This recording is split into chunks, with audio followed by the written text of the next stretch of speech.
Pessoal, boa noite. Vamos começar mais uma roda de conversa. Temos aqui hoje conosco duas presenças ilustres.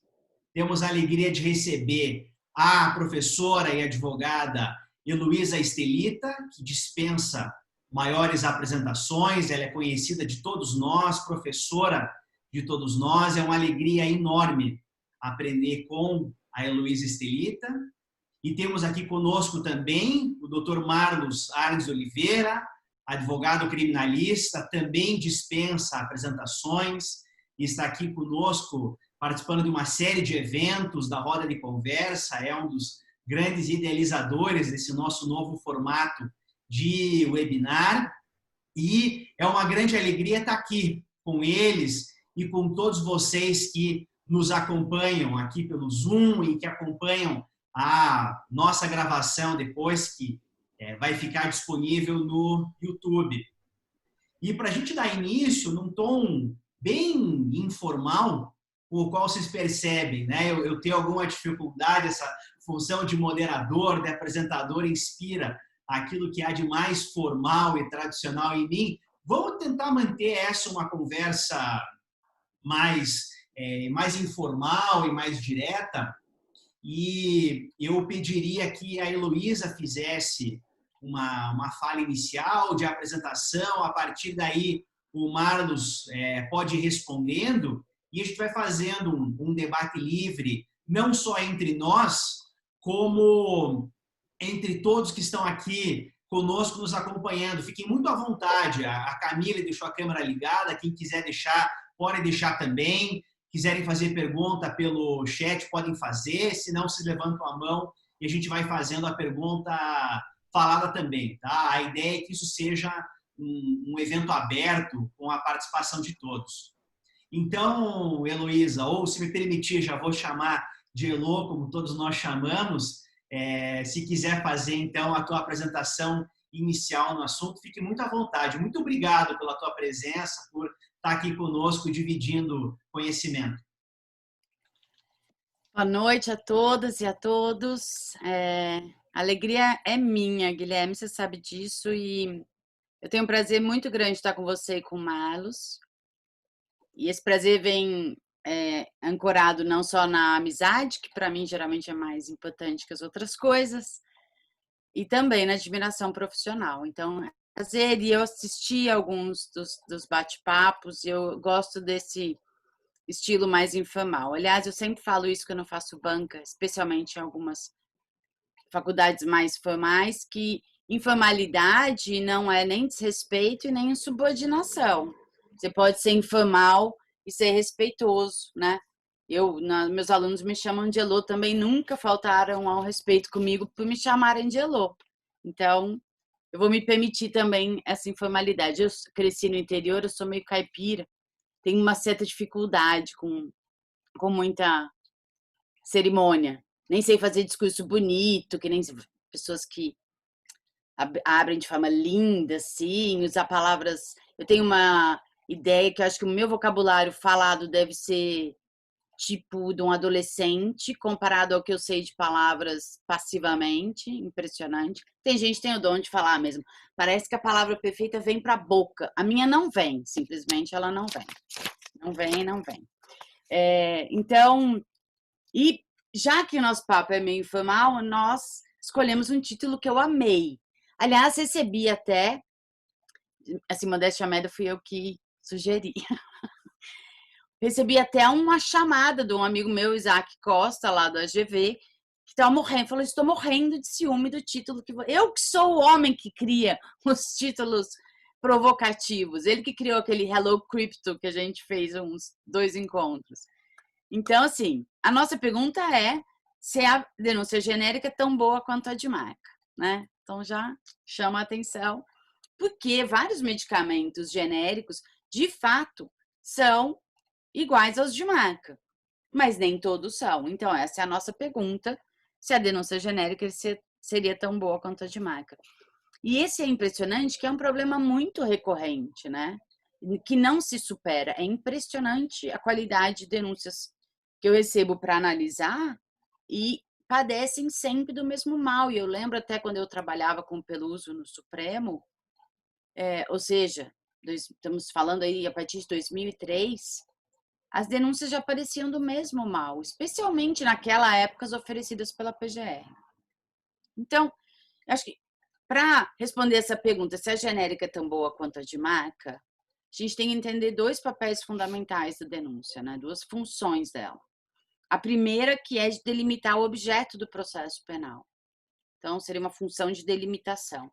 E a segunda é de assegurar o exercício de defesa, o que ela faz informando ao acusado todos os fatos, né, cuja veracidade se pretende provar no processo. Então, função de delimitação e função de informação.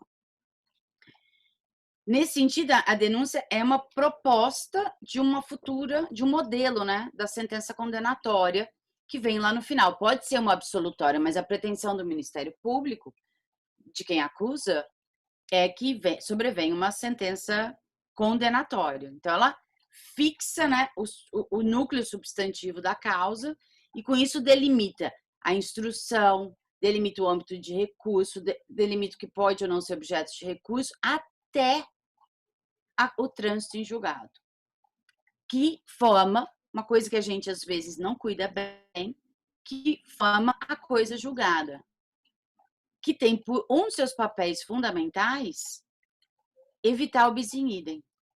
E isso é uma coisa que nós que lidamos com denúncias, e eu sei que o Marlos vai falar disso, que lidamos com denúncias de direito penal econômico, nós teríamos que nos atentar mais, porque narrativas muito amplas no tempo e genéricas não impedem, na formação da coisa julgada, que depois se pince um ato novo que se descobriu no decorrer daquele processo criminoso, vamos dizer assim, e que ele seja objeto de uma outra denúncia. Especialmente quando a gente fala de lavagem, e o Marlos acho que vai falar disso, do fatiamento da conduta em atos isolados, né? Então, a primeira coisa que a gente tem que fazer para analisar, né, se a denúncia está delimitando o objeto do processo, é diferenciar fato típico de fato no sentido processual. Fato típico é aquela descrição dada pela norma, utilizando geralmente, como tem que ser, expressões gerais e abstratas, já que ela tem uma pretensão de aplicação geral. E o outro é o fato no sentido do processo, que é o objeto do processo, esse que vai delimitar, né, o núcleo substantivo da causa. Esse fato é um acontecimento concreto, histórico, que normalmente tem que ser narrado com palavras de realidade fática, né?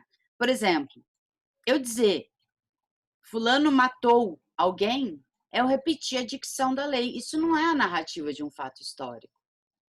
Um fato histórico nesse sentido, que no dia tal, num local definido, usando um meio tal, uma pessoa tal disparou a arma que causou a morte, etc, etc. Né? Isso é um fato histórico que se pretende seja subsumível à norma que proíbe matar alguém, a norma incriminadora, portanto. Então, a denúncia tem que narrar, por exemplo, né, as formas de conduta puníveis, foi por ação ou omissão, mas ela não tem que usar essa palavra. Atirou, não atirou. Determinou a inserção de documentos falsos. Omitiu o impedimento da prática de né, da conduta tal no dia tal, né? Se é omissão, tem que descrever os dados fáticos que fundamentam a posição de garantidor, sendo a única pessoa adulta responsável pela criança, fulano de tal, que estava sob seus cuidados, etc, etc, etc. Porque, além disso, esse fato histórico narrado na denúncia já tem que ser um fato punível, pelo menos prima facie. E ele tem que ter as qualidades de típico, ilícito e culpável, né? Se esse fato narrado na denúncia não se subsume a esses pressupostos de um fato punível, então a denúncia tem que ser rejeitada, tá no artigo 3973 do CPP. Tá. Isso tem que acontecer nesses 3 estratos. Por exemplo, uma denúncia que narra um crime praticado por um menor de 18 falha no extrato da culpabilidade. Uma denúncia que narra uma pessoa atuando em legítima defesa falha no extrato da ilicitude. Uma denúncia que narra uma conduta culposa quando não há previsão legal, falha no extrato da tipicidade, tá? Bom, então o que a denúncia propõe para o juiz é o seguinte juízo de subsunção. Ela pede que ele aplique na premissa maior uma norma penal, né? Já entendido aqui, completada pelas normas da parte geral do Código Penal, obviamente. Ele narra, né, para fundamentar essa pretensão, um fato histórico que aconteceu com todos os seus detalhes. Claro, os detalhes relevantes para a subsunção. Portanto, se a cor da camiseta do réu não é relevante, ele não precisa narrar isso na denúncia. E a conclusão que ele pretende é que o juiz lá na frente diga se foi comprovado processualmente esse fato narrado na denúncia e, portanto, se o fato provado se ajusta ou não a uma norma, a um fato típico ilícito e culpável. Isso é um lado. Outro lado já não diz respeito à denúncia, à sua elaboração, mas é o que vem com ela. É o que a gente chama de justa causa, né? A justa causa é um requisito legal, que está no artigo 3953 do CPP, e ela serve para impedir que sejam instauradas ações penais manifestamente improcedentes, ou seja, cujo fato narrado não tem qualquer apoio na realidade. É para isso que serve a justa causa, né? É uma exigência, então, de que a denúncia que narra um fato histórico prima facie punível comprove que esse fato efetivamente ocorreu, pelo menos de forma indiciária, nesse momento. Todos os elementos do fato histórico narrado na denúncia têm que vir acompanhados de indícios. É o que normalmente se diz, prova da materialidade e indícios de autoria. Eu não acho essa expressão mais muito feliz. Nós podemos fazer uma relação melhor entre direito penal e processo penal e dizer que a denúncia tem que trazer indícios de todos os elementos do fato típico, ilícito e culpável. Então, ela tem que trazer indícios de que o acusado agiu. Ela tem que trazer indícios que o acusado não agiu quando lhe era exigido agir. Ela tem que trazer indícios da posição do nível de conhecimento, se a conduta se pretende dolosa, né? Depois eu vou discutir isso um pouco à frente. Indícios, por exemplo, no caso de omissão de socorro, de que o réu viu a vítima. E assim por diante. Indícios de cada um desses elementos. Beleza.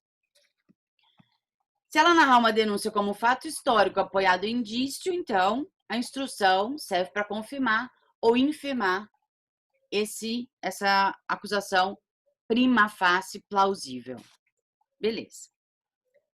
Agora eu vou dizer três tipos de denúncia que não atendem a esses pressupostos. E eu as extraí da jurisprudência do STJ de janeiro do ano passado a maio deste ano, só para não estender muito o meu levantamento. Mas eu creio que é um quadro bem... é uma amostra que permite mostrar um quadro constante no âmbito daquele tribunal, e não uso o tribunal só para botar o dedo no tribunal, mas porque por meio dele eu consigo conhecer denúncias que estão sendo oferecidas Brasil afora, né? Essa é a vocação do STJ, apreciar matérias no nível todo federal. Então, alguns acórdãos, primeiro lote de problemático, as tais das denúncias em crimes societários, genéricas e gerais. Alguns acórdãos do STJ diz que haveriam denúncias genéricas e gerais, embora não precisem qual a diferença entre essas duas. Vou usar exemplos, então. Daqui para frente só vou usar exemplos. Já se diz que denúncias gerais não são admissíveis, aspas, sendo elas aquelas que imputam vários fatos típicos, genericamente, a integrantes da pessoa jurídica, sem delimitar minimamente qual dos denunciados teria agido de qual ou tal maneira.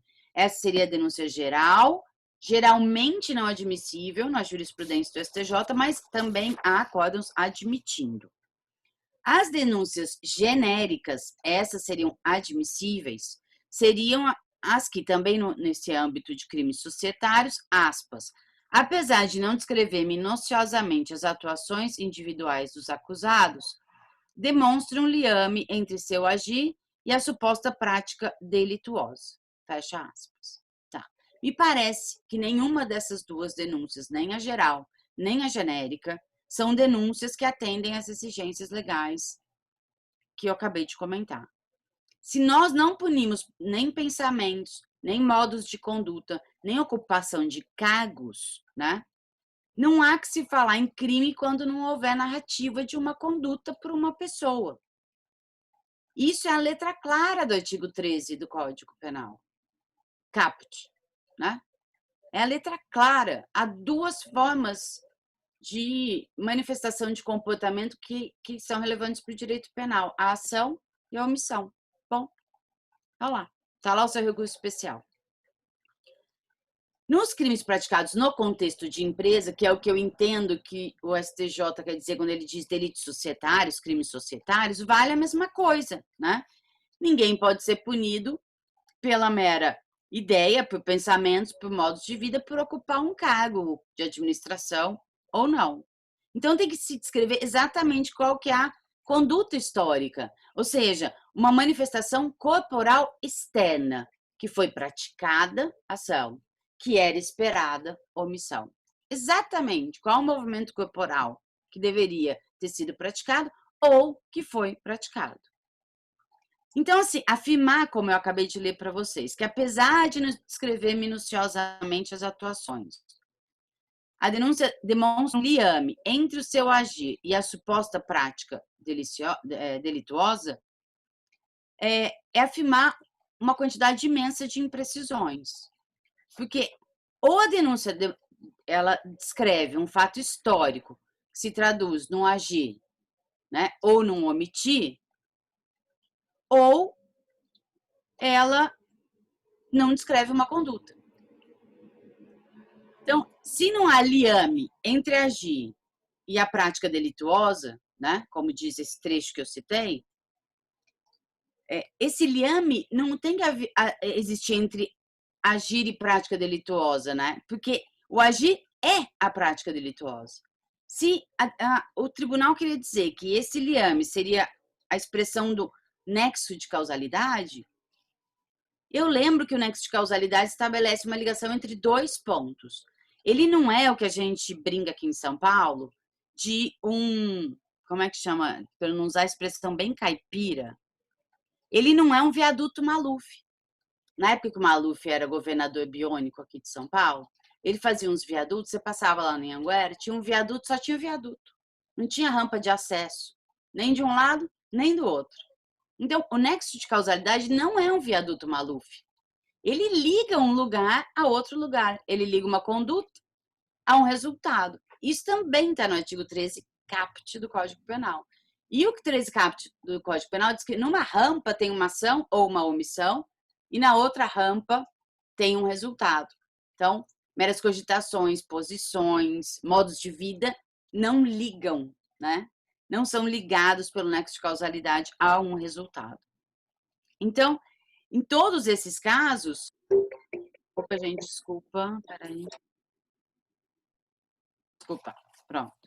Em todos esses casos, o que acontece é que você tem um fato narrado que evidentemente não constitui crime. Vou falar algumas espécies dessa casta. Primeiro, denúncia que se apoia exclusivamente na condição de sócio. Isso é um ser, né? Ocupar uma posição. Isso não é agir e não é omitir uma conduta mandada. Denúncias que narram um fato todo o tempo atribuído à pessoa jurídica. E lá no fim fala individualização da conduta. Pessoa jurídica, no sentido penal, não pratica ação nem omissão. Não, nos crimes ambientais, ela pode ser responsabilizada, mas nem lá se diz que ela pratica ações ou omissões. E também aquelas denúncias que se limitam a reproduzir os termos abstratos da lei. Por exemplo, não teriam tomado medidas necessárias para evitar o acesso de pessoas não autorizadas. Isso não é um fato histórico. Isso é repetir uma narrativa abstrata, típica de normas gerais. Ou então aquelas que, a pretexto de descrever uma conduta, usam termos abstratos e assim não narram um fato histórico que possa delimitar o objeto do processo. Por exemplo, o acusado arquitetou com Correios operações de créditos triangulares. Isso não é um fato histórico. Eu não sei o que arquitetou, Além do que isso aqui é um uso metafórico, e eu não sei quais são as operações de crédito. Qual é a conduta que arquitetou, tá? Fica clara aqui a falta de narrativa de um fato histórico. Bom, segundo lote de denúncias que tem esse tipo de problema. As denúncias que insinuam uma omissão, mas não narram um fato histórico omissivo. Isso é mais comum ainda, tá? Então, um exemplo aqui, aspas, de uma denúncia que eu captei dentro de um caso apreciado no STJ. Conforme contrato de constituição, os acusados eram os administradores. As vantagens obtidas pela pessoa jurídica em tela beneficiavam diretamente os réus, que exerciam a sua administração durante os períodos descritos, tendo ciência e controle das transações. Primeiro, narrativa abstrata. Não tem fato histórico aqui. Segundo, exercer a administração não é conduta criminosa. Em primeiro lugar. Segundo, ser beneficiado por práticas criminosas também não é conduta criminosa, nem de participação. Ou alguém diria que a esposa de um parlamentar que usufrui da propina está praticando com isso corrupção. Mas a gente poderia cogitar, nesses casos, de responsabilidade por omissão dos sócios. Eu acho que é esse desejo que está escrito nem nas entrelinhas, está lá atrás, escondido no inconsciente de quem redige a denúncia. Mas aí falta tudo nessa denúncia. Por exemplo, narrativa dos pressupostos fáticos da posição de garantidor. Era ele mesmo que tinha assumido o controle, por exemplo, aqui, da escrituração de CMS? A situação de perigo, o subordinado está em vias de entregar uma declaração de CMS irregular. Narrativa dos pressupostos da posição de garantidor, né? Fáticos. Estava lá naquele dia, era ele que geria. Omissão de um dever concreto de agir. Ele deveria, nesse dia, ligar para o empregado e falar para não fazer isso. Ele devia pessoalmente ir lá e fazer alguma coisa. Ele deveria retirar a possibilidade de assinatura eletrônica do contador. O que ele deveria ter feito? Quando? Até para que ele possa responder essa denúncia dizendo, nesse dia eu estava em coma no hospital, eu estava na UTI com ventilador porque tinha Covid. Isso a gente faz quando é um crime comissivo, não é? A gente não fala assim, no ano de 2014 matou a vítima. Bom, é preciso, então, narrar esse dever de agir específico, né? Dizer que um crime foi praticado na forma omissiva não é narrar uma conduta histórica omissiva. Terceiro lote e o último. Denúncias às quais, na verdade, falta justa causa. Eu acho que a gente tem tratado tudo no mesmo bolo e não está tudo no mesmo bolo. Tem as denúncias que padecem daquele primeiro lote de defeitos, cujas denúncias por fato desejadamente omissivo se enquadram nesse primeiro lote, e as denúncias às quais, na verdade, falta justa causa. Então, muitas das denúncias, elas têm uma narrativa, mas acontece que essa narrativa não está ancorada na realidade. Eu acho, aliás, que muitas denúncias padecem, às vezes, desses dois defeitos, né? Elas vêm desacompanhadas de indícios quanto à conduta. Depois eu vou dizer por que isso costuma acontecer. E assim, aquela narrativa, que até pretende ser um fato histórico da denúncia, ela é uma obra de ficção, no sentido que essa palavra tem, uma narrativa imaginária e não real. Ou seja, você tem uma narrativa de um fato que até parece punível, mas ele não encontra confirmação nem indiciária na realidade. Um bom exemplo, também extraído de um julgado STJ. No período compreendido tal, os denunciados na condição de sócios administradores reduziram o valor de tributos devidos à Fazenda Estadual mediante a utilização de notas fiscais. Primeiro, narrativa abstrata, isso aqui não é um fato histórico, né? É uma narrativa abstrata. Mas é muito pouco provável que no âmbito de uma empresa, todos os administradores tenham conjuntamente, todos eles com a caneta, né, tenham escriturado o elemento inexato nos livros fiscais. Aliás, acho que não dá nem para fazer isso fisicamente. Também tenho minhas dúvidas se os 3 ou 4 aqui teriam acessado ao mesmo tempo o sistema de escrituração fiscal eletrônico inserido. Ou sentaram os 3 na frente da mesa, assim que nem estamos eu, o Marlos e o Guilherme, e vamos inserir agora os elementos inexatos na escrituração CMS da nossa empresa. muito difícil crer nisso, né? Mais comum é que essa conduta tenha sido praticada por um contador ou um outro empregado, com ou sem ciência da falsidade, e aí não estou avaliando a qualidade típica da conduta dele. A verdade é que o que falta aqui é que, como não houve provavelmente uma investigação, essa narrativa genérica, se eu for nos autos e do inquérito, da investigação, e tentar procurar elementos indiciários de que os 3 inseriram os elementos inexatos, eu não vou encontrar. Então, na maioria desses casos, essa narrativa que é aparentemente apta, eu já acho que ela é inepta pela primeira razão, falta também justa causa. E com isso eu chego à minha conclusão, que não é só minha, né?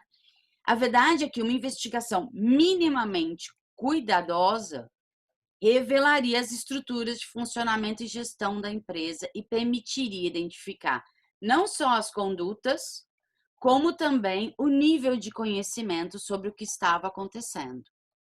E me aproveito então de uma frase do Hagues, que ele diz o seguinte, que nunca é aconselhável relaxar as exigências dogmáticas para sanar deficiências de investigação, que podem corrigir-se com maior esforço humano e material. E eu acrescento, com o leque de possibilidades de métodos de investigação à disposição das autoridades públicas, é injustificável fazer denúncias imaginárias baseadas numa obra de ficção científica.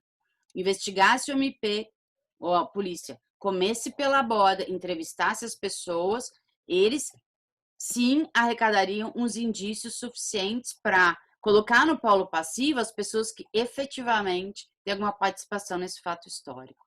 Então, para responder a nossa pergunta, eu digo que a denúncia genérica não é tão boa quanto a de marca. Perdão, não é tão boa exatamente como a de marca.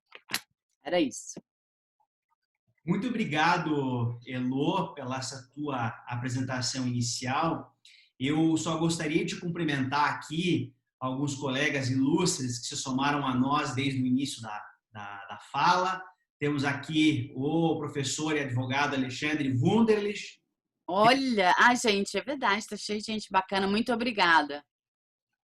Temos também o Dr. Marcos Michelotto, delegado de polícia do Paraná, a advogada Mariana Michelotto, o Dr. Ivan Zonta, muita gente bacana aqui que nos acompanha. Muito obrigada. O Vinícius nos mandou aqui uma mensagem elogiando exatamente essa capacidade da Elô criativa em embolar títulos como dessa palestra, e eu preciso registrar aqui para todos que nos ouvem que a Elô teve papel inicial até na escolha do título do meu livro, quer dizer, o título da tese não era tão bom quanto aquilo que foi depois para a imprensa. Eu tenho a agradecer a Elô por toda a criatividade. Temos aqui um comentário da Ana Cássia Barbosa, que diz que em muitos casos, até o contador da pessoa jurídica é denunciado quase que pelo simples fato de atuar nessa condição de contador, sem delimitação nenhuma da conduta delitiva. Também ela parabeniza a Elô pela excelente explanação. O Thiago Caruso diz que foi excelente a exposição, Elô. Ele tem uma pergunta, né? Qual seria o limite entre o que a denúncia deve narrar, amparado em elemento de prova, justa causa, e aquilo que deverá ser provado no processo? Eu não sei se ele quer responder em bloco, Elô, essas considerações. Não, vou responder bem. Primeiro, agradeço todos a presença de vocês, claro, e obrigada pelos parabéns, pelo carinho. Assim, como o objeto do processo não deve mudar, a não ser que haja emendácio, né? Do começo até o fim, e tudo que vem acompanhado indiciariamente na denúncia tem que ser provado cabalmente para condenação. Tudo. Essa é a verdade. Né? Então, tudo. Claro que, eventualmente, causa de exclusão da ilicitude, que quem vai ter que fazer a prova, se levantado esse argumento, vai ser a defesa. Né? Isso a gente poderia discutir um pouco melhor.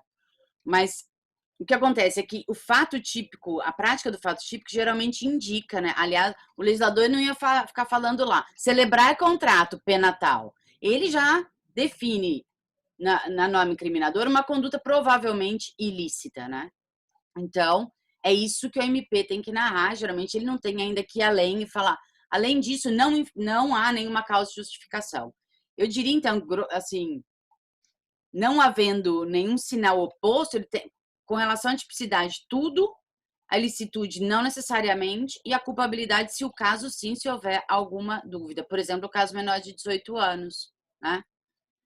E no caso dos contadores, gente, eu tenho, assim, uma relação... Eu não acho que é tão fácil a posição Eu não acho que o contador é sempre um coitadinho, tá? Não acho. Acho que a gente não deve partir desse pressuposto. Eu não acho. Hoje, contadores, inclusive, recebem autorização perante os órgãos de fiscalização para protocolarem em nome próprio, assinam com a própria chancela eletrônica a entrega de declarações. Então, não quero dizer, não quero dizer que são todos culpados, não é isso, mas eu não acho que a gente deve partir do pressuposto de que eles nunca têm uma contribuição eventualmente punível. Só isso. Acho que era isso. Muito obrigado, Elô. Eu gostaria agora de ouvir o Marlos, o que ele tem observado na frente de batalha aí do direito penal econômico com relação às denúncias genéricas, aquilo que a gente tem visto nas operações, lidando com fatos altamente complexos, com uma multiplicidade imensa de agentes, de fatos. Como tem sido o trabalho, digamos, na formação dessa acusação e na admissibilidade depois, feita pelo juízo e confirmada pelos tribunais? Você está sem microfone, Marlos. Salve, Guilherme. Salve, Elô. Uma alegria enorme estarmos juntos. Também todos que estão aqui nos assistindo, sala cheia, debate importante. Dizer para vocês que a Elô, apesar de muito mais nova do que eu, tem um papel fundamental na minha formação, pois em algum ano aí nós participamos juntos de um curso em Brasília, um curso que, se não me engano, era um curso do COAF, e no horário de almoço a Elô me contou que haveria um curso em Göttingen, na Alemanha, e aquele ano foi a primeira edição da Escola de Verão de Göttingen, e que eu fui a esse curso por indicação da Elô, e lá pude aprofundar muito daquele pouco que eu sei de direito penal econômico. Então, eu sempre sou muito grato a Elô, é uma pessoa que eu acompanho demais na sua página no LinkedIn, que hoje é aquela que ela prefere fazer as postagens mais acadêmicas no Facebook. Estou revendo essas questões, tá? Avisarei. A fala da Elô me trouxe uma série de questionamentos, e eu vou começar por esse último da Ana Cássia sobre o contador, que eu justamente me alinho a essa visão que a Elô trouxe. Significa dizer o seguinte: nos crimes tributários, infelizmente, nós estamos assistindo, como a Elô contou, e isso não é de hoje, isso já vem há bastante tempo, uma responsabilidade penal objetiva. Significa dizer, basta ser sócio, muitas vezes não precisa nem ser sócio administrador, para que a pessoa seja denunciada, a denúncia recebida e, ao final, a pessoa seja condenada, pelo simples fato dela ser sócia. Quando muitas vezes sequer se investiga qual foi a conduta praticada pelo contador, praticada pela empresa que foi contratada para fazer a contabilidade ou uma recuperação da empresa. Basta, como a Elô colocou, ser sócio. Sendo sócio, há uma denúncia. Essa denúncia se repete sistematicamente, você verifica, analisando as denúncias, quem atua nessa área sabe, ela é absolutamente igual. Ela muda o nome da pessoa física, muda o nome da pessoa jurídica e diz que, na qualidade de sócio, praticou o crime de não pagar o imposto de renda, ICMS, seja lá qual for o tributo que nós estejamos discutindo nesse ponto. Então, me pareceria bem importante, Ana Cássia, que se verificasse efetivamente não só o papel dos sócios, mas também o papel dos contadores, o papel das empresas que prestam serviço de contabilidade, mas que também orientam serviços de reestruturação societária, para que nós deixássemos de ter uma denúncia por ser sócio. E eu encerraria a minha fala com um ponto, mas como a Elo também trouxe tantas ponderações importantes, eu vou começar por aquilo que eu ia falar no final. Nós temos um problema, a meu ver, e aqui não vai nenhuma crítica a nenhuma pessoa e tampouco a instituição. Eu que sou filho de um promotor de justiça, conheço e respeito o Ministério Público, mas nós, enquanto país, a meu ver, erramos quando nós demos direito ou demos poder para o Ministério Público investigar. E este erro acaba trazendo, a meu sentir, um problema gravíssimo, porque na prática nós temos investigações feitas pelo Ministério Público, investigações que não raras vezes trazem buscas e apreensões, trazem quebras de sigilo fiscal, bancário, telemático, ou seja, uma invasão total da vida do investigado, e a denúncia ela deveria ser, nesse caso, quase que a manifestação final do Ministério Público, já que o Ministério Público investigou. Porque se ele investigou e concluiu que a pessoa não é culpada ou que a pessoa não tem provas contra ela, ele deveria promover o arquivamento. E nós sabemos todos que isso não acontece, ela promove a denúncia. E a denúncia, quantas vezes, é montada, apesar de todos esses anos de investigação, em cima de ilações do Ministério Público. E estas ilações invertem o jogo. Qual é o jogo constitucional no Brasil? Todos são inocentes, até prova em contrário, até o trânsito julgado, no nosso caso, judicial. Mas quem milita na advocacia sabe que o processo penal é condenatório em si próprio. Basta você receber um cliente ou um possível cliente e verificar que ele já está condenado. Aquela pessoa que chega no teu escritório e diz: doutor, eu nunca pisei numa delegacia. Doutor, eu nunca fui na frente de um juiz. Esse cidadão já está condenado, mesmo que venha uma absolvição. Então, eu acredito que quando, em 2015, num acórdão que começou a discussão lá com o ministro César Peluso, e depois, em 2015, foi julgado o recurso extraordinário 593.727, relatoria do ministro Gilmar Mendes, ele fixou que efetivamente o Ministério Público tem competência para promover as investigações de natureza penal, ali nós perdemos. Nesse momento, nós perdemos. Passamos a ter um órgão que seleciona aquilo que quer investigar, que seleciona aquilo que é relevante, que ele entende como relevante, e nós não assistimos, via de regra, o Ministério Público indo atrás de crimes que envolvem grande violência, mas, na maior parte das vezes, crimes que envolvem grande aparato midiático. Então, isso é um ponto que, a meu ver, provoca uma grande dificuldade no direito de defesa. Essa investigação feita pelo Ministério Público. Não porque tenha cerceamento de defesa, não porque as provas não sejam produzidas, mas simplesmente por uma questão de princípios, que eu entendo que não deveria o Ministério Público poder investigar. Hoje, quando nós distribuímos a chamada para a nossa conversa, até um juiz me respondeu se a denúncia a genérica é tão boa quanto a de marca. E ele me disse: quanto menos informação tiver a denúncia, mais fácil de eu condenar. É isso.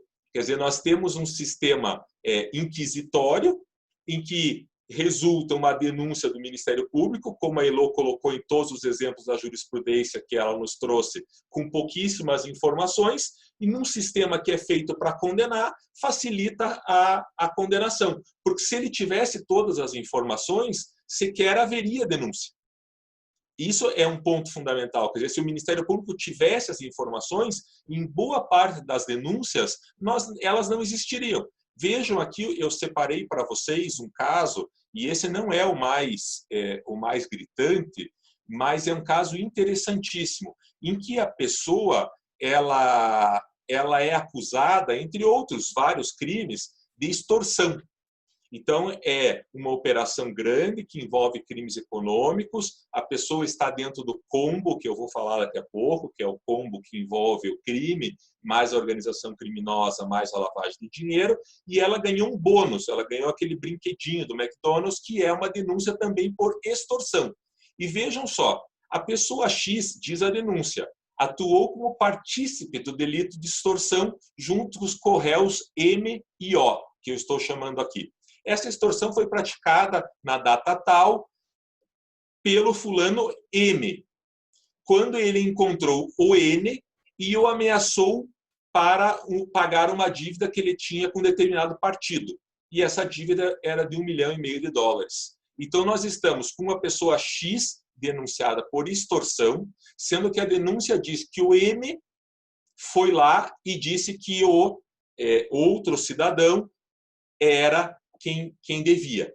Até aí tudo bem. Aparece a esposa de um dos dois e diz, realmente houve essa extorsão e essa extorsão se deu por outra pessoa, citou uma quarta pessoa. E o Ministério Público conclui ao denunciar o X que essa quarta pessoa era ligada ao X e por isso ele estava denunciado por extorsão. Então, o cidadão X está na denúncia dentro de organização criminosa, lavagem, corrupção e etc. Ele está denunciado por extorsão porque a mulher de um dos dois sujeitos que praticaram a extorsão disse que a extorsão foi praticada por um sujeito que seria ligado a ele, a esse X. Bastou isso para que a pessoa fosse denunciada por extorsão. Quer dizer, nós estamos falando de um crime grave, extorsão não é um crime simples, é uma pena de 4 a 10 anos, ou seja, sem nenhuma prova. Quer dizer, o Ministério Público, nesse caso, passou 2 ou 3 anos fazendo a investigação e apresenta uma denúncia, eu li para vocês, esse é o tópico da extorsão. Como que você se defende disso? Como que a defesa vai fazer a prova negativa deste fato? Porque o cidadão não participou, ele não extorquiu, a denúncia não diz que ele procurou ninguém, a denúncia não diz que ele falou com uma pessoa exigindo a dívida, a denúncia diz que uma terceira pessoa era ligada a ele, não diz como era ligada, não diz absolutamente nada, simplesmente diz, sem dúvida, essa pessoa estava ligada ao X na ação da quadrilha. E a pessoa foi condenada nesse caso concreto. Ela teve uma pena de extorsão, só no crime de extorsão, uma pena total de 12 anos, só nesse caso ela foi condenada a 4 anos por extorsão. Graças a Deus, ao ir ao TRF em grau de apelação, aqui houve uma absolvição desse caso de extorsão e a absolvição se deu por falta de prova. E onde que está a gênese desse problema? Volto para a minha fala inicial. A gênese desse problema, a meu ver, está na investigação do Ministério Público, porque a polícia encerra o seu trabalho e a polícia é preparada para investigar, os seus agentes têm formação de investigação, as nossas polícias civis e Polícia Federal estão cada dia mais equipadas e fortes na investigação, mas a polícia não precisa aprovar a sua tese. A polícia faz a investigação e entrega essa investigação ao Ministério Público, que oferece a denúncia ou não, a seu critério. Quando o Ministério Público faz a investigação, ele precisa aprovar a sua tese. Como que ele vai promover a investigação e ao final de 2 ou 3 anos, ou de 1 ano, ou de 6 meses de investigação, ele conclui pelo não oferecimento da denúncia? Isso não vai acontecer. É evidente que isso não vai acontecer. Então, esse é o primeiro ponto que eu trago como um ponto importante, na minha visão, da nossa problemática das denúncias. O segundo ponto, e eu vou apresentar o segundo, o terceiro, e daí devolvo para a Elô. O segundo ponto, e é o que mais me assustou em todo o processo da Lava Jato, no começo da Lava Jato, eu entrei como advogado na 7ª fase, e até hoje nós temos aí inúmeras fases em que participamos, mas o que mais me chamou a atenção, e que até hoje não foi resolvido e muito pouco discutido, é a questão da legalidade do fatiamento da denúncia. Ora, nós estamos ainda sob a égide do artigo 41 do Código de Processo Penal. Para aqueles mais antigos como eu, nós estamos lá na aula de Direito Penal, em que a denúncia pergunta qual foi o crime praticado, onde foi praticado o crime, como foi praticado o crime, contra quem foi praticado o crime, quais foram os meios utilizados para praticar o crime. Isso não mudou. A partir do momento em que eu faço um fatiamento das denúncias, e isso virou praxe depois da Lava Jato em todo o Brasil, inclusive chamam as operações em Brasília de Lava Jato, no Rio de Janeiro de Lava Jato, em São Paulo de Lava Jato, em que pese não serem Lava Jato, nós temos esse fatiamento que impede a ampla defesa e o contraditório. Mas fazem muito pior do que isso. Porque quando você tem um cliente em determinada fase de qualquer operação, o Ministério Público e o juiz pressupõem que você tem conhecimento das fases anteriores e pressupõem que você tem conhecimento das fases posteriores, das próximas denúncias. E o teu cliente fica sempre com aquela faca na cabeça para saber se não virá uma outra denúncia contra ele. Quantas pessoas absolvidas na Lava Jato, e há muitas, ou quantas pessoas fizeram acordo na Lava Jato, e há muitas, que ainda acordam de manhã pensando, será que não vem uma nova denúncia contra a minha pessoa? Porque nunca se esgota esse modelo do fatiamento. Nunca se esgota. E ele vai pressupondo que você tem conhecimento. Muitas vezes você sequer tem acesso. Muitas vezes você sequer tem acesso às fases anteriores e muitas vezes você não tem acesso às fases posteriores, o que cerceia totalmente a tua defesa. O Ministério Público se defende dizendo o seguinte, não, é que são fatos diferentes, são épocas diferentes, são pessoas diferentes. Ok, se isso é verdade, e eu concordo, por que fazem parte da mesma operação e por que não são denúncias totalmente autônomas uma das outras? Porque há um interesse de condenação e você tem o que nós hoje chamamos de maxi-processos. Vamos lá, vamos verificar a situação. Você, numa denúncia de uma grande operação, tem denúncia de 400 laudas. Os advogados, infelizmente, a meu sentir, não deveriam, como eu enxergo as coisas, passaram a fazer defesas preliminares também de 400 laudas. Aí vem a instrução processual, chega nas alegações finais, o Ministério Público vem com 400 laudas e cada réu, e não tem fase que não tenha menos do que 10, vem com outras 400 laudas. Nenhum de nós aqui é ingênuo o suficiente para achar que alguém leu esse calhamaço todo. Quer dizer, 400 laudas numa denúncia é um livro. Você precisa ler um livro em 2 ou 3 dias para receber a denúncia. Se você faz uma defesa preliminar de 400 laudas, é outro livro. Se você tem 10 réus com 400 laudas, para dar uma sentença, você tem 12 livros de 400 laudas. E essas denúncias, elas caem todas com essa dificuldade que a Elô bem descreveu em cada uma delas. Elas se repetem. Para exemplificar, e aqui é o cúmulo do absurdo, e é um caso concreto em que eu novamente não vou dar o nome, inclusive porque está em trâmite. E ele aborda um ponto que a Elô colocou, que vejam como funciona a cabeça do Ministério Público. A pessoa foi absolvida de lavagem na ação penal 470. Esse mesmo fato da ação penal 470 da absolvição foi repristinado e surgiu novamente na denúncia contra o réu na Lava Jato. Então, aqui é um grande problema. Quer dizer, você não é nenhuma condenação in bis idem, é uma acusação in bis idem. E contra essa acusação, o Supremo deu uma liminar em habeas corpus e depois confirmou o mérito do habeas corpus, confirmando que o caso era idêntico. Estava se acusando a pessoa 2 vezes. Uma na ação penal 470 e outra na Lava Jato. Se não bastasse, essa pessoa é acusada no combo de corrupção, no combo de lavagem de dinheiro e no combo de organização criminosa. Na organização criminosa, a pessoa é denunciada da seguinte forma: em data não precisada nos autos, de modo consciente e voluntário, integrou a organização criminosa voltada para a prática de crimes contra a administração pública. Fraude, licitações, lavagem em face da Petrobras. Ok. A organização criminosa, e aí o Ministério Público deveria falar das elementares da organização criminosa. Como que ela se organizava, como que ela dividia a tarefa, como que as pessoas se reuniam, como que decidiam para praticar o crime. Mas não, a organização criminosa, diz o Ministério Público, contava com a participação de denunciados nas fases anteriores, além de outras pessoas que serão especificadas e identificadas em outras investigações. Ou seja, a pessoa está denunciada numa denúncia por conta de uma organização criminosa que foi praticada com pessoas anteriores de outras fases e outras que virão em outras fases. Isso está escrito na denúncia. Para a consecução do objeto criminoso, era relevante a qualidade de funcionário público, e aí descreve em 30 páginas o núcleo político, o núcleo empresarial e o núcleo econômico da Lava Jato, que é aquela parte padrão da denúncia da Lava Jato. E em nenhum momento a denúncia diz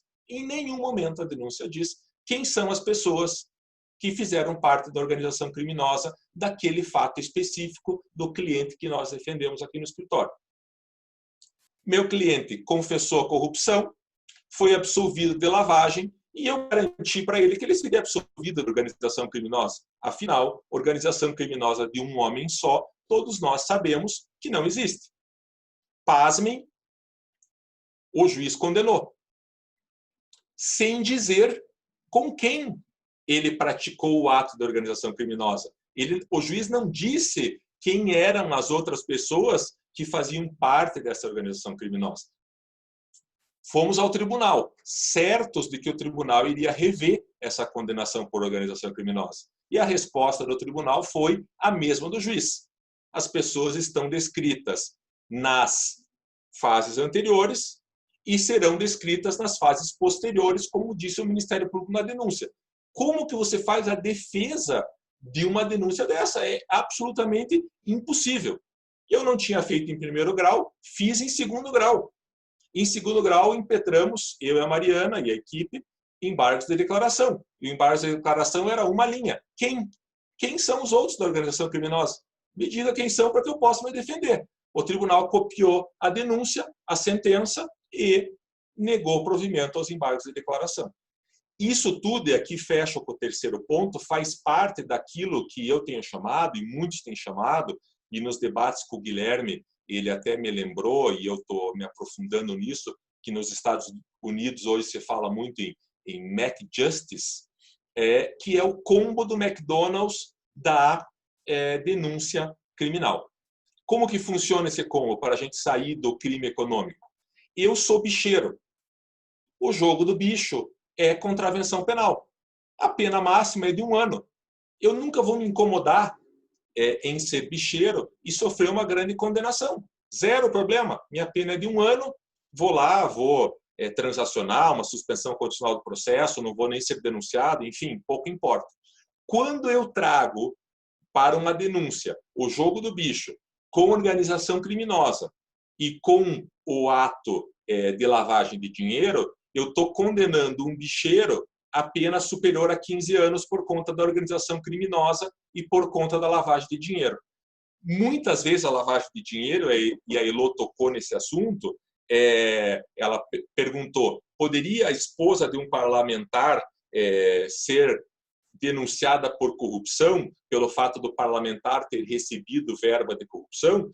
Não poderia. Eu e ela concordamos que não. Na prática, não só o Ministério Público denuncia as esposas, como denuncia filhos e, em alguns casos, na Lava Jato, em que o juiz absolveu, o tribunal depois condenou na apelação do Ministério Público. Mas, no caso de lavagem, isso é ainda pior, porque basta a esposa ter utilizado uma joia que supostamente foi objeto de lavagem, e ela está na denúncia junto. Não é uma nem duas vezes em que a esposa e os filhos são denunciados em lavagem. E esse combo é o quê? É o combo para aumentar a pena e, a meu sentir, para obrigar que a pessoa faça um acordo. Na época da Lava Jato, uma colaboração premiada, mas hoje se tem o acordo de não persecução penal também, para até 4 anos, enfim. Então, você imbica, como eu gosto de dizer, o processo penal para aquela tua situação quando você vai ao McDonald's e você só quer comer um hambúrguer sem queijo. Eu quero um hambúrguer sem queijo. Não, mas veja, um hambúrguer sem queijo, o senhor não quer uma Coca-Cola? Não, quero só um hambúrguer sem queijo. Mas tem uma promoção, com a Coca-Cola é mais barato. Não, mas eu quero só um hambúrguer sem queijo. Mas veja, tá bom, então me veja a Coca-Cola, que é a organização criminosa.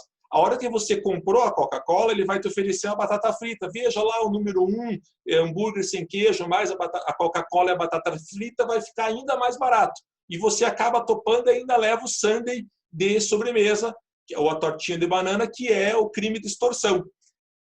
Para quê? Para te forçar a comprar o combo. É isso que o Ministério Público faz. Ele te oferece um combo para forçar que você faça um acordo. Porque quando você tem uma operação fatiada e você está denunciado em uma fase, por 3 crimes pelo menos, e você fica esperando que venham outras fases, sempre a tua melhor saída vai ser fazer o acordo. Porque você não consegue sair desse maremoto, desse tsunami de denúncias. Quer dizer, nós temos clientes na Operação Zelotes que têm 12 denúncias contra ele, mas que os fatos são únicos, aconteceram de determinada maneira. Mas como foram fatiadas as denúncias, você tem hoje nas Zelotes aí praticamente 18, 19, 20 fases, em 12 ele está. E como que ele vai se defender disso? Como que ele vai se defender de 12 denúncias que os fatos são repetitivos? Que é o que a Elô colocou um pouco no bis in idem. Então, com esses 3 pontos, eu quando vou à farmácia, apesar da insistência do farmacêutico ou do balconista, e apesar de ser mais barato e de muitas vezes ser igual, tenho a convicção que o medicamento genérico não é tão bom quanto o de marca. E aí eu prefiro ficar com o de marca, infelizmente. Então, nós concordamos nisso também. Oi, Elô, não te ouvi. Então, nós concordamos nisso também. Concordamos. E aí, Guilherme? Eu agradeço muito, Marlos, pela tua fala. Eu acho que é muito importante a gente discutir essas questões, porque o tema da denúncia é algo bastante importante para o processo penal. Eu considero que a formação do processo na denúncia é a peça singular mais importante do processo, e a denúncia, na verdade, acaba sendo o espelho reverso da acusação. A acusação, quando ela descreve o fato com todas as suas circunstâncias, é o que vai delimitar o que vai ser objeto de discussão no processo. Ela vai delimitar o que vai poder ser objeto de contraditório de ampla defesa. Então, lógico que quanto mais genérica for aquela acusação, quanto menos elementos concretos forem efetivamente colocados, mais o Ministério Público pode, conforme a instrução, ir conduzindo para um lado ou para outro e resultar numa coordenação por algo que a gente não sabe muito bem. Tem casos assim surreais aqui em São Paulo de uma denúncia por condutas comissivas e condenação por omissão imprópria. Como é que pode caber dentro da mesma coisa?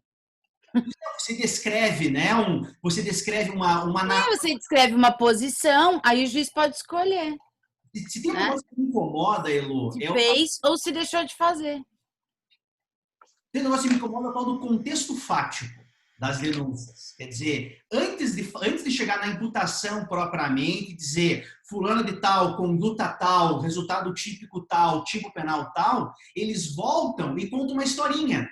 Então, que fulano de tal, desde sei lá quando, é o diretor da empresa, a empresa atua no ramo tal, e vai contando uma história que não conta basicamente nada, quer dizer, não são propriamente fatos, são coisas que, no âmbito da investigação, como colocou o Marlos, o Ministério Público vai percebendo e vai juntando os pontos na cabeça dele, eu sei que a Elô gosta muito dos mind maps, né? Ele vai formando uma espécie de um mapa mental que ele conta para o juiz na narrativa contextual dos fatos, e depois vem uma imputação genérica em que ele não diz, né? Como no exemplo que a Elô nos coloca, que o diretor agiu no sentido de determinar que a empresa realizasse tal fato, ou então que o diretor deixou de exercer o controle necessário sabendo do risco.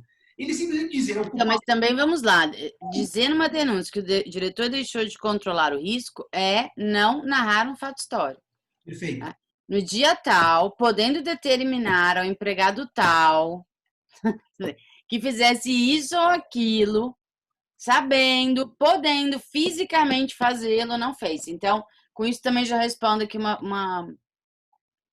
Eu queria fazer uns comentários gerais, já responder umas perguntas aqui que o Vinícius fez, que o Thiago fez, umas colocações legais, assim. O Luiz fala uma coisa muito bonita na dissertação, na livre docência dele, que não foi traduzida, infelizmente. Ele diz que a gente gasta tanto tempo estudando e discutindo sobre a justificação da pena. E quando a gente fala justificação da pena, a gente está pensando num condenado, uma pessoa que foi condenada, ou seja, contra a qual há provas da prática de um crime. E a gente pensa pouco em justificar o processo perante o réu. E o réu pode ser inocente. Então, a necessidade de justificação é muito maior, porque a pena, ela não se dirige a um inocente, mas o processo se dirige a uma pessoa que pode ser também inocente. Tá? De fato. E além da regra deontológica que tem que ser tratado como inocente, mas de fato pode ser um inocente. Então, a gente tem que pensar em legitimar o processo perante o réu. A justa causa serve, inclusive, para isso, né? Para legitimar a denúncia perante o acusado. As maxi-denúncias dos maxi... Assim, contra uma cultura jurídica de desprezo e menoscabo com regras processuais, a gente só pode ter uma resposta, né? Estudar, apresentar os argumentos de forma concreta, conversar com a jurisprudência e, de outro lado, pleitear também que o Poder Judiciário, que nós tenhamos mais juízes. Nós somos um país continental, com altíssima taxa de criminalidade, produto eu gosto de chamar essa criminalidade de administração da pobreza, né? É essa que enche os tribunais, é essa. Então, assim, difícil esperar um milagre do STJ, é desumana a carga de trabalho deles. Isso não exime de fazer bons julgamentos. Eu estou perante um possível inocente. Mas a gente tem que atuar em todas as frentes, produzir ciência consequente, né, que analise problemas concretos. Por exemplo, um tema legal seria dizer, estudar, analisar, criar critérios para denúncias que atribuem fatos que se estendem no tempo. O que é preciso, o que é suficiente, né? Não tem uma fórmula geral. Um dos trabalhos da doutrina é justamente criar esses critérios. A outra frente é realmente dialogar com a jurisprudência, e o terceiro é pleitear solução de problemas de gestão do Poder Judiciário. Maxi denúncias, né? 400 páginas. Outras começam com um poema, outras com música, inclusive. Qual é o problema? Eu estava discutindo isso outro dia, não sei com quem.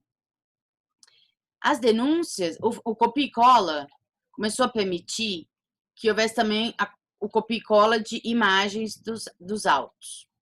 Eu entendo tanto a acusação quanto a defesa quererem fazer isso, porque não é só a acusação que faz, não é só o Ministério Público.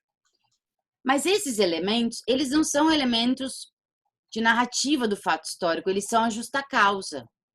A justa causa acompanha a denúncia. Nossa, abriu sozinho. A justa causa é um elemento de acompanhamento da denúncia.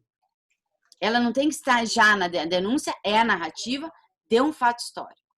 Então, o que poderia acontecer para a gente diminuir, né, essas maxi-denúncias? Que esses elementos, que são os elementos que comprovam, olha, o fato que eu narrei tem um indício, que eles viessem como um anexo da denúncia. Nenhum extremo de, por exemplo, consulte evento tal, que você demora 5 horas para achar o negócio. Nem isso, nem colocar, interromper a narrativa do fato histórico com elementos da justa causa. Fazer um anexo, né? Botar em nota de rodapé, conferir e tem um do anexo. Tal qual os delatores fazem tudo bonitinho para o MP, o MP podia fazer tudo bonitinho para o juiz. Aí ele põe nos anexos e com isso o fato histórico narrado, ele fica limpinho. E você aí sim consegue ver o que falta, o que não falta, o que é narrativa desnecessária, né? Uma outra questão que o Malus mencionou, e depois eu também já respondo a pergunta do Vinícius, é a questão do combo. E a questão dessas denúncias que tem uma narrativa de fatos que não necessariamente são relevantes para a denúncia. O combo sempre foi um problema. E o combo junto com o fatiamento, eles são um problema que eu acho que a gente teria que ser criativo e começar a abordar esse problema não da frente, do começo para o fim. Eu acho que a gente devia começar a estudar esse problema do fim para o começo. Começar a estudar exatamente o âmbito da coisa julgada material no processo penal e começar a discutir a partir daí. Porque enquanto a gente ficar batendo na denúncia, não está funcionando. A gente tem que ir na razão de ser da denúncia, de ser exigida a denúncia que ela delimite o fato, para depois lá na frente eu ter uma coisa julgada contra ou a meu favor. Eu já fui julgado por isso, não fui julgado por aquilo. Fui absolvido disso, fui condenado por aquilo. Eu acho que talvez uma mudança de visão aqui, olhar por um outro lado, talvez nos dê insumos mais concretos para mostrar para os magistrados a justiça desses pleitos de uma denúncia mais determinada. E aquelas denúncias que falam fulano, de diretor, de não sei o que lá. Bom, e com isso acho que eu também já endereço um pouco a pergunta as colocações que fez o Vinícius, né? Em crimes, eu gosto de fazer esse exercício, Vinícius, com os meus alunos. Eu falo assim, difícil denunciar em crime econômico. Falei, vocês são MP, ou a polícia, segundo o Marlos. Se bem que, né, Marlos, agora o STF também pode investigar, tá? Agora nós estamos no inquisitivo turbinado, entendeu? Modelo inquisitivo turbinado. Vocês têm que descobrir quem que era o responsável pelo setor de barragens da Samar, tá? Da planta de Mariana lá da Samar. Por onde vocês começam? Gente, todo mundo sabe responder essa pergunta. Só pensar um pouco e... Claro, você não vai direto no cara perguntar, é você que geria? Você geria a barragem? Não. Primeiro que eu não tenho o dever de responder. Você quer fazer prova indiciar, você quer apurar, por exemplo, a gente está falando de omissão, tem que apurar quem tinha o controle sobre a barragem. E aí eu começo a perguntar, vem cá, e aí, ó, fulano aí que está em cima da barragem? Quem que vinha aí? Vinha alguém inspecionar? Quem que te dava? Ah, quem me dava lá dentro? Fulano. Aí você vai, entrevista o fulano. Ô, fulano, com quem que você fala? Quando tinha problema aqui na barragem, quem que você avisava? Né? Quem que fazia autorização de verba? Gente, isso só entrevistando pessoas. Aí eu preciso provar a ciência. Cara, tem e-mail. Não tem uma empresa que não utilize e-mail. O MP pode pedir a quebra telemática para descobrir quem tinha ciência do que. Agora, é verdade, tem que investigar. Tem que investigar. Então, além de não investigar, o MP faz denúncia. Porque ele não investiga, ele faz denúncias genéricas, né? E gerais. E o que surpreende é que, talvez, infelizmente, na linha do que o Marlos falou, Guilherme, o juiz recebe para depois ele resolver lá na sentença qual era o fato. O problema é que é tarde demais para a defesa, né? E posso dizer, da minha experiência, não creiam que não vai piorar. Vai piorar. Assim, não creiam que não vale a pena brigar com todas as forças contra uma denúncia inepta. 250 mil habeas. Espeneia mesmo. Porque não vai melhorar. A sentença não vai ser um espelho. Primeiro que ela não vai... um juiz dificilmente chega no final do processo e diz, né? A denúncia era inepta. E, portanto, eu decreto nulidade do processo.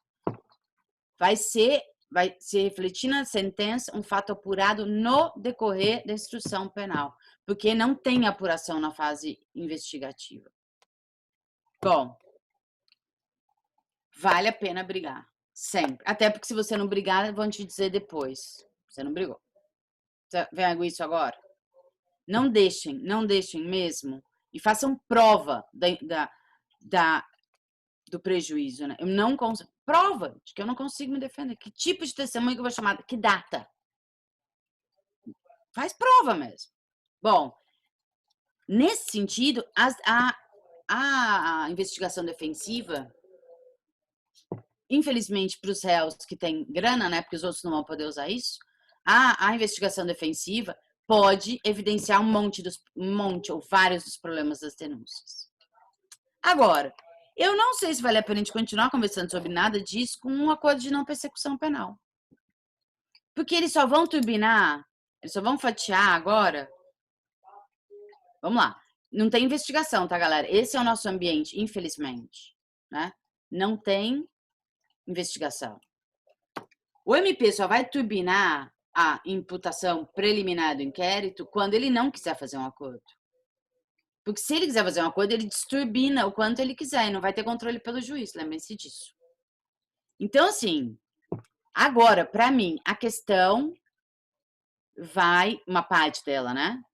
Vai ambientar numa tremenda discussão, Marlos, na linha do que você falou, sobre concurso real e aparente de normas. Agora é a hora. Agora é a hora desse tema. Porque esse vai ser o único argumento que vai poder ser usado para reagir a frustrações de acordos ou a pleitos de possibilidade de acordos para não querer tomar uma posição se é um direito subjetivo ou não. Acho que isso vai ser...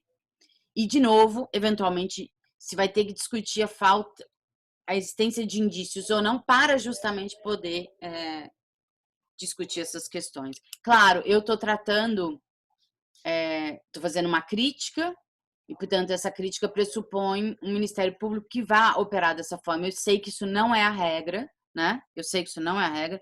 Estou tratando mesmo, então, da exceção. Não estou afirmando que isso vai ser a regra. Mas isso pode acontecer. E, num ambiente no qual não se tem cultura de investigar, esse vício pode dar causa a esse segundo vício, e isso vai criar o que o Marlos falou, né? Quase uma coação, no sentido não jurídico da palavra, no sentido leigo, a aceitar acordos de não persecução penal. Eu tenho um grande temor. Vamos ver.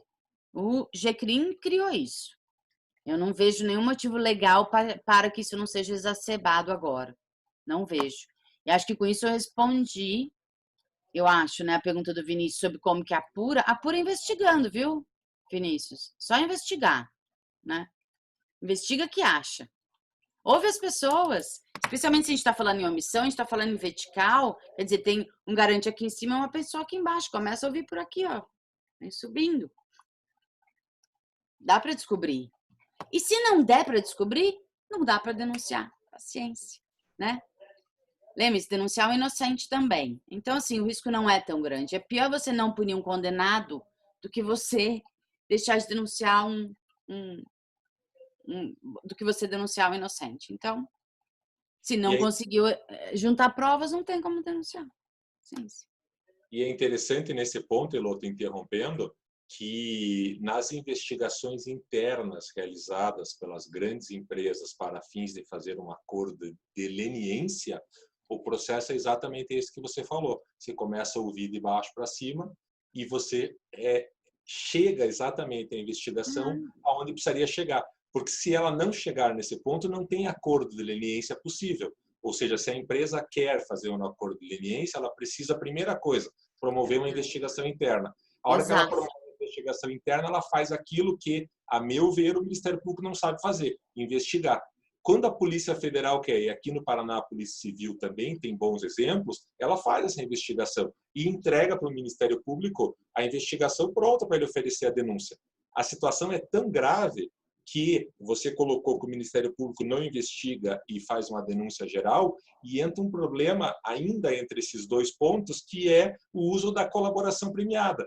Tanto que teve que vir a Lei 13.964 fazer valer a jurisprudência do Supremo de que você não pode aceitar a denúncia só com base na colaboração, tampouco condenar a pessoa só com base na colaboração. O que isso significa? Significa que o Ministério Público efetivamente não quer investigar. Ele quer que a pessoa faça uma colaboração, entregue para o Ministério Público o objeto que o Ministério Público deveria investigar e, com base nessa delação, ele denuncia.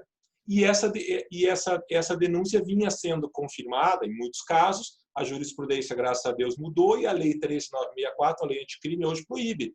Mas veja a gravidade que é a falta de... e é realmente ninguém que passa no concurso do Ministério Público, sem generalizar, mas ninguém vai para lá para investigar. A pessoa vai para lá para ser titular de uma ação penal. Ela vai para lá para ser um fiscal da lei, ela vai para lá cumprir o papel constitucional do Ministério Público, que é relevantíssimo, muito importante, etc. Mas investigar é uma coisa chata, é uma coisa trabalhosa, é uma coisa que a pessoa precisa se dedicar para a investigação. Então, aqui tem um problema bem sério aí. Eu acho assim, o acordo de não persecução, nem tanto ele, mas a transação, o ambiente da transação penal, ele é um ambiente que não deveria mais ser crime, né? Porque você furta a energia de órgãos importantes como polícia, Ministério Público e juiz, de fatos que são muito mais lesivos. Infelizmente, sabe aquele parâmetro do risco permitido? Tem um tanto de crime que não vai dar para a gente processar e condenar, porque o sistema não funciona e você deixa escapar o que é mais importante. Isso é verdade. Só que só tem um jeito de fazer isso num sistema como o nosso, que é o da obrigatoriedade, com o qual eu concordo, tá? É descriminalizar, mas isso o legislador não tem coragem, né? Ele vai criando várias formas de negociar, com isso onerando as pessoas, porque celebrar uma transação não é uma oneração. 5 anos sem poder, você pode atropelar, quem dirige pode, infelizmente, atropelar uma pessoa, aí você não pode usar de novo, o mesmo vale para a coisa de não persecução penal. Então, assim, não é sem ônus, mas é o quadro que temos, né? Agora, a gente não pode, o que eu também acho, Marlos e Guilherme, que a gente não pode só amaldiçoar a escuridão. A gente tem que acender uma vela, nem que às vezes a escuridão é tão grande que a nossa vela vai fazer pouco efeito, mas cada um acender uma velinha. Eu creio nesse negócio de água mole em pedra dura. Eu creio mesmo. E isso eu acho que é daquelas 3 formas que eu falei, assim. Criar critérios baseados em razões e oferecer isso, né, para os juízes poderem manejar, conversar com a jurisprudência, também aplaudir quando ela acerta, mas com base em razões, não porque eu prefiro, tá? Porque eu sou da defesa, eu prefiro isso. Como infelizmente fizeram com um juiz aí que fez uma coisa, os advogados aplaudiram. 6 meses depois ele veio e fez outra coisa completamente ilegal, tanto quanto a primeira, mas aí era contra a defesa e ninguém mais aplaudiu. Então, pau que bate em Chico, bate em Francisco. Não é bom descumprir a lei, nem em favor da defesa, nem em favor da acusação. Nunca é bom. Nunca, nunca. Cria mais ou menos o quadro que a gente está vivendo hoje. E terceiro, acho que isso também não sei como a gente poderia colaborar com gestão. Talvez a academia possa colaborar com gestão do Poder Judiciário, fazendo pesquisas, oferecendo, eventualmente, né, soluções, aquilo que pudesse ser automatizado. Porque é a verdade, gente, nós somos um país periférico, com uma altíssima taxa de criminalidade, ou seja, isso tudo vai estourar no Poder Judiciário. E a gente precisa de um Poder Judiciário que possa trabalhar com essas expectativas que a gente tem. E é bem difícil. É bem difícil com a carga que eles têm. É bem difícil manter a sensibilidade humana quando você vê muito, muito, muito, muito uma coisa. Então, acho que é mais ou menos isso, assim. E por isso que nessa tua fala também é importante, daí encerro, Guilherme, a minha parte, destacar a coragem da Heloísa, que é o meu posicionamento também, que o Supremo está completamente errado ao autorizar uma investigação por parte do Supremo. Não é porque nesse momento, e todos sabem a minha posição em relação à pessoa que ocupa o palácio, mas não é por conta disso que eu posso concordar que o Supremo faça e se Hoje é ele, amanhã pode ser você. Exatamente. Então, esse inquérito, apesar da votação, apesar de tudo que nós estamos vendo, ele é um inquérito absolutamente inconstitucional. Ele não é possível que o Supremo investigue. Eu acho que 43 não foi recepcionado. Não é nem... não foi recepcionado. Simplesmente não foi recepcionado. E eu concordo com tudo que você está falando, Marcos. O que estão fazendo é horroroso. Tem a ideia que... Mas o cara lá fez certinho, né? Ele foi pondo as pessoas dele nos lugares. Então, o Supremo agora diz, ninguém quer investigar para proteger a minha, né, os meus bens jurídicos. Eu vou investigar eu. Assim vai, gente. Assim vai. Isso não é bom. Não é bom o PGR não investigar e não é bom o STF falar, porque ele não investiga, investigo eu. Isso não é bom. Nada disso é bom. É por isso que cumprir a lei nesse caso, por exemplo, seria não poder investigar, ficar na mão de um Ministério Público que não quer investigar, um órgão específico, por enquanto, pelo menos, e aguardar, sim, até ter um outro... isso, é um custo, é o custo da democracia. Exatamente. Esse é o custo. E o Marcos Michelotto e o Luiz fizeram uma provocação nas perguntas, tratando da questão da possibilidade de responsabilizar o juiz quando recebe uma denúncia inepta ou quando o juiz toma medidas cautelares, etc. Aqui no final do ano, junto com a Lei 13.964, nós tivemos a Lei de Abuso de Autoridade. E vale a pena nós lermos a Lei de Abuso de Autoridade, é uma lei que vem sendo pouco manejada, não é uma lei que defende só a defesa de arbitrariedades, mas defende também a acusação de arbitrariedades. Basta ver lá no artigo 9º da lei que os crimes sempre falam por exemplo, o juiz que relaxar a prisão manifestamente ilegal responde por abuso de autoridade. Ele está jogando a lei a favor do Ministério Público, aqui não é só da defesa. O juiz não comete abuso de autoridade só contra a defesa, mas também se ele não toma determinadas medidas. E isso me fez perceber, pelo menos nesses 6 meses iniciais do ano, que houve uma mudança das autoridades em determinados pontos. Talvez uma fundamentação melhor das decisões já seja fruto dessa discussão de abuso de autoridade. Estão protegendo um pouco também o direito à imagem, não? E ao nome. Exatamente. Eu tenho percebido isso, assim. Mas é uma excelente lembrança, né? É verdade. Nós temos um papel importante aqui a cumprir, né? Que é sempre denunciar esses abusos e acender luzes, por mais tímidas e fracas que elas possam ser no começo, né? Elas podem vir a iluminar a escuridão, como coloca a Elô. Eu vou lembrar só um caso, Guilherme, desculpa te interromper, eu vou lembrar um caso eu falo sempre meus alunos, porque eu fui testemunha dele, eu não acreditava. Eu estava no Supremo quando ele reconheceu a inconstitucionalidade da vedação de progressão de regime nos hediondos. Fazia 1990, era 2003.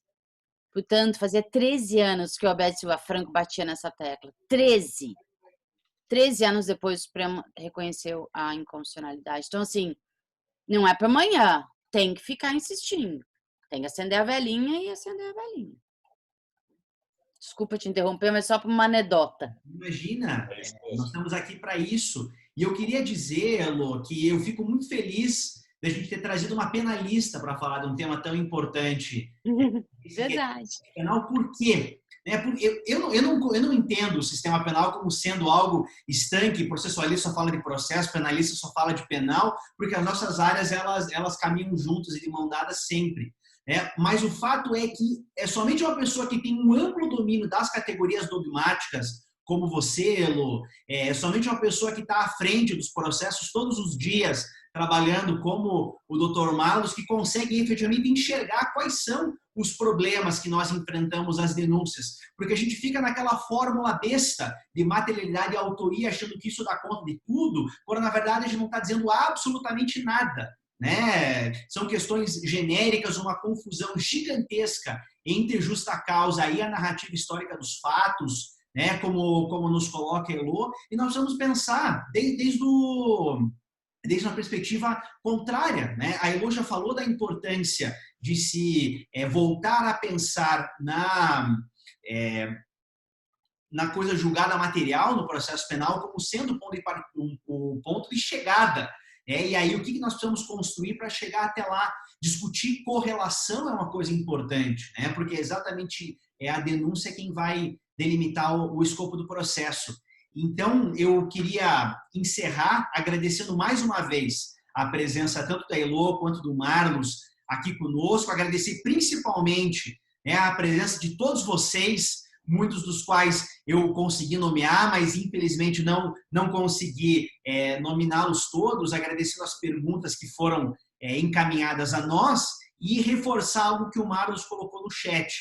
Todas as perguntas que eventualmente não tenham sido respondidas aqui pela impossibilidade absoluta de tempo, podem ser encaminhadas a nós, tanto ao Marlos quanto a mim, a Elô, temos todos uma presença ativa nas redes sociais e faremos o possível para respondê-las todas. E com certeza. Digo isso, inclusive, àqueles que vierem acompanhar a gravação, já me pedindo desculpas aqui mais uma vez pela dificuldade técnica de não poder fazer a transmissão ao vivo, mas o arquivo já estará carregado quando vocês estiverem nos acompanhando por lá. Eu agradeço mais uma vez a todos e desejo uma excelente noite, uma excelente semana. Um grande abraço a vocês. Muito obrigada de novo pelo convite, Guilherme e Marlos, e muito obrigada por todas e todos que estiveram aqui com a gente essa noite. Pessoal, uma alegria. Abraço a todos, especialmente a Elô, que sou fã, ao Guilherme, que sou fã, e a todos vocês que estão conosco. Forte abraço. Valeu, pessoal. Obrigado. Boa noite.